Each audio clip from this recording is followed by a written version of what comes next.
de Representantes nuevamente se debatirá el texto o la propuesta del Gobierno Nacional de la reforma laboral. ¿Qué viene? ¿Qué es lo nuevo? ¿Qué permanece del texto anterior? Para hablar de ese tema nos acompaña aquí en nuestro set de Consejo de Redacción Hernán Cadaví, que es el representante a la Cámara aquí en el Departamento de Antioquia.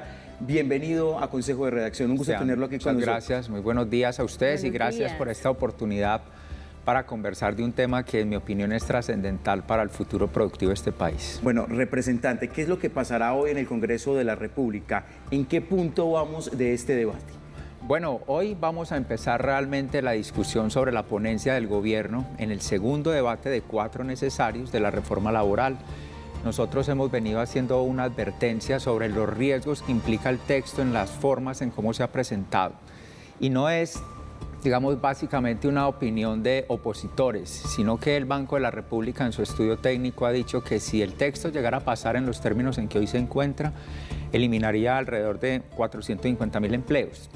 La ministra del Trabajo ha dicho que no es una reforma para crear empleos, sino para formalizar o afianzar a quienes hoy lo tienen. Y yo creo que esa no puede ser la visión de un gobierno, porque este texto va en contra de los generadores de empleo de este país, que entre las pequeñas y las medianas empresas constituyen y representan el 90% de los empleos formales, no aguantarían una carga en los términos en que hoy se encuentran. Mire, tenemos algunos puntos que se mantienen del texto anterior, como por ejemplo, contrato a término indefinido como regla general, estabilidad laboral reforzada, aumento de valor de la indemnización por terminación de contratos sin justa causa, jornada laboral y recargos. ¿De estos puntos le preocupa alguno? Sí, digamos que es muy difícil hacer este planteamiento porque uno no puede quedar como si estuviera en contra de los derechos de los trabajadores, ni más faltaba. Sin embargo, un texto en el Congreso tiene que atender las realidades económicas del país. Y cuando uno habla de la empresa, no está hablando de una gran empresa, habla de la que tiene 3, 4, 6 trabajadores. Que si pasan los términos en que hoy está, el texto, tendrá, por ejemplo, que pasar a pagar recargos dominicales del 70% al 100%. Y lo que se ha estimado es que precisamente en ese estudio técnico eso conduciría a 2 salidas. O a la informalidad, porque la empresa pequeña le va a terminar diciendo al trabajador: oiga, yo no le puedo pagar eso, si usted quiere seguir conmigo, sigamos, pero no le puedo pagar eso. ¿Qué dice la persona en principio? Sí, yo sigo. O al camino del cierre de la empresa, es decir, al desempleo. Y nosotros pensamos que un planteamiento de reforma laboral tiene que caminar en el mismo sentido, el trabajador y el empleador. Así que ese tipo de recargos o de tabla de indemnización y los aumentos de los porcentajes podrán causar un gran daño. Representante, la gente que tiene más inquietud es el ciudadano que está de a pie, que no sabe realmente qué está pasando, que mira desde la barrera y ve a los políticos, unos estando a favor, otros en contra, la necesidad planteada por el gobierno de adelantar estas reformas. Pero ¿cuál es la afectación y cuál es la verdad? Siempre habrá una de un lado, otra del otro, pero el ciudadano de a pie tiene ese interrogante grande en la cabeza que dice: no sé qué va a pasar con nosotros. ¿Qué pasaría con el ciudadano de a pie y con el empresariado? Yo considero que hoy quienes no tengan acceso al trabajo formal se verían mucho más restringidos, porque las empresas van a restringir en ese mismo sentido las posibilidades de contratación, o van a buscar, muchas de las que tengan posibilidad, irse a otros países de América Latina donde los costos salariales sean inferiores a lo que representaría lo de Colombia. Ese es el gran riesgo. Y los que tienen el trabajo actual tampoco se podrán sentir absolutamente seguros, porque a una empresa no la pueden obligar a asumir unos costos con los que realmente no puede. Y esto hay que verlo en un conjunto. Claudia, no es solamente la reforma laboral, ya hacen anuncio de una nueva reforma tributaria.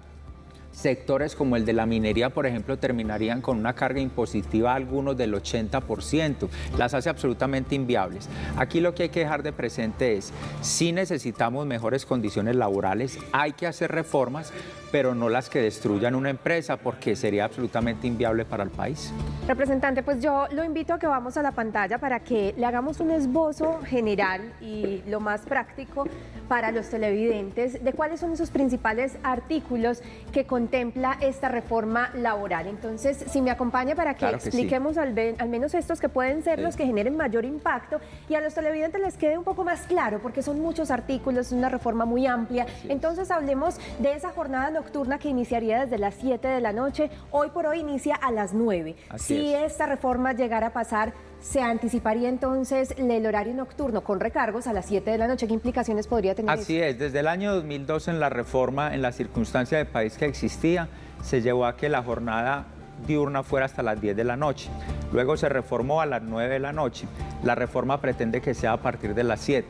Puede buscarse un punto medio, 8 de la noche, puede ser que haya allí un acuerdo dentro de los partidos y lo que se ha conversado en el Congreso de la República para que la implicación del recargo no sea a partir desde esta hora y pueda haber una reducción, digamos, en el impacto empresarial que permita tener empleo sostenible. Muy bien, recordemos entonces que hoy está desde las 9 de la noche como propuesta llegar a un punto medio de las 8 de la noche. Así es. Remuneración de 100% en trabajo en días de descanso obligatorio. Estamos hablando de domingos y festivos. Así es.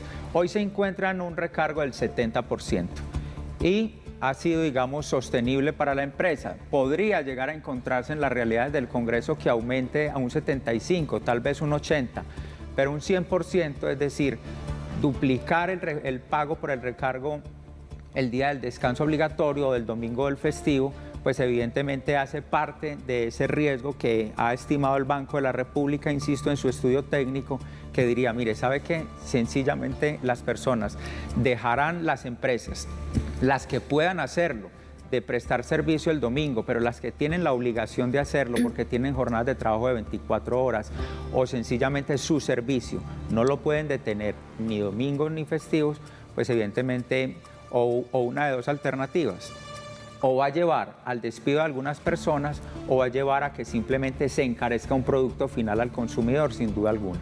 Perfecto. En este pago de seguridad social y riesgos laborales estaríamos hablando de un 60% que le corresponderían al empleador y un 40% al trabajador. ¿Qué novedades hay aquí en esta nueva reforma si llegara a pasar? No, nosotros pensamos que en ese sentido hay obligaciones que puede ir asumiendo, digamos, en mayor medida el empleador. Nos parece que no está del todo inconveniente.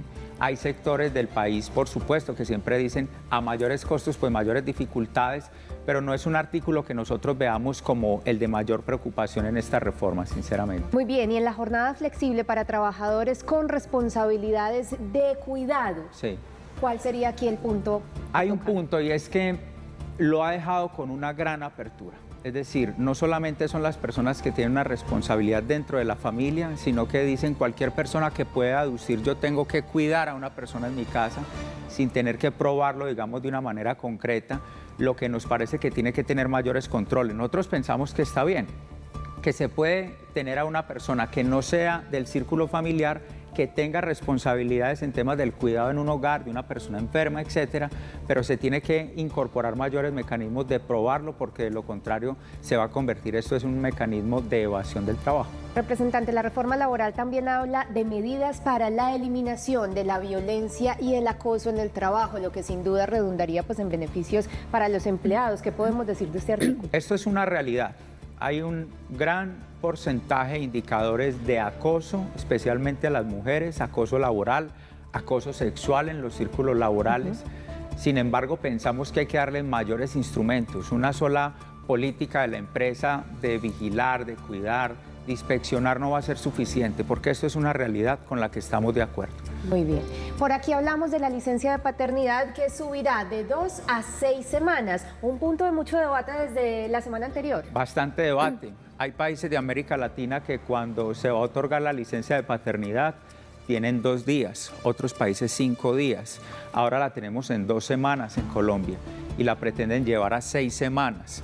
El impacto financiero de esto lo asumen las EPS, hoy bastante golpeadas. Entonces, lo que nosotros queremos plantearle al gobierno no es una oposición total y frontal a la reforma, es decir, componga o incorpore las realidades económicas de este país. El papel le puede a usted con todo. Pero si usted le dice a la CPS pague ya no 2, sino 6 semanas, bien restringidas económicamente como las tienen, la pues carga absolutamente se incrementa. Pero, representante, en caso de que no llegue a pasar la reforma, ¿algunos de estos artículos podrían convertirse en proyecto de ley? Seguramente. Puede. Yo lo que realmente pienso es que va a haber alguna discusión profunda en artículos como el del contrato de aprendizaje. No sé si lo vamos aquí a observar ahorita. En la siguiente diapositiva 2 preguntas muy claves. El contrato de aprendizaje para 2 minutos que nos quedan y el impacto en las MIPYMES. ¿Cuáles podrían ser las conclusiones? ¿Qué pasa con el contrato de aprendizaje? Son los estudiantes del SENA. Hoy tienen una fase de patrocinio del 70%. Lo que lo quieren es laboralizar absolutamente, es decir, convertirlo en un contrato con todas las obligaciones que esto implica.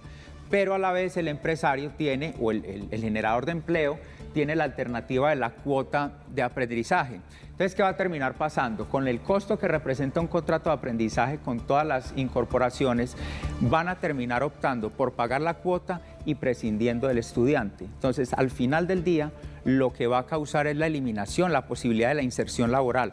Porque, ¿qué voy a decir yo? Me sale más barato pagar la cuota al SENA que traer un trabajador. Esto hay que moderarlo. No porque uno esté en contra de los derechos de los estudiantes, pero no es la alternativa porque lo van a terminar matando el contrato en la figura en cómo hoy lo tienen.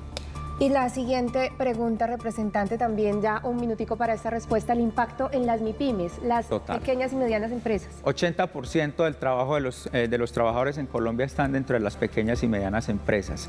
Todas las implicaciones laborales, el aumento en los costos, no hay una diferenciación entre la gran empresa o la que apenas nace.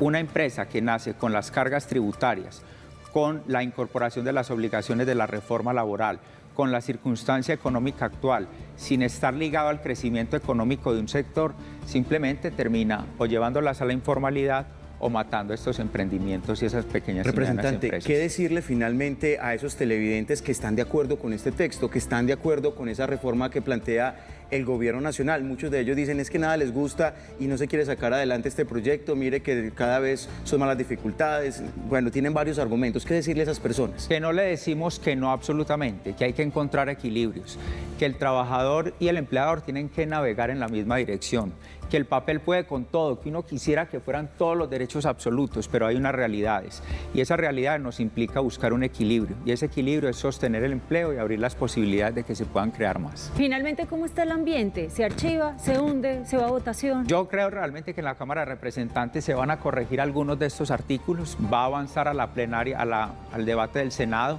Comisión Séptima del Senado, plenaria del Senado. Estos sí los tiempos alcanzan, porque el gobierno ha creado un gran trancón legislativo de otros proyectos que ha priorizado y que no sabemos si vaya a alcanzar los tiempos de trámite. Representante, había debate la semana anterior y no se pudo realizar por falta de quórum. ¿Hoy está garantizado ese quórum? Se pudo avanzar en la discusión de la ponencia de archivo, en los que consideramos que había que buscar un mejor texto. Eso, digamos, se hundió esa posibilidad. Hoy lo que continúa ya es la ponencia del gobierno, la que dice esto es lo que debe avanzar y sobre esa vía nosotros vía proposiciones sobre cada uno de estos artículos trataremos de corregir. Eso es a partir de hoy y durante toda esta semana. Bien, Hernán Cadavid. Muchas gracias.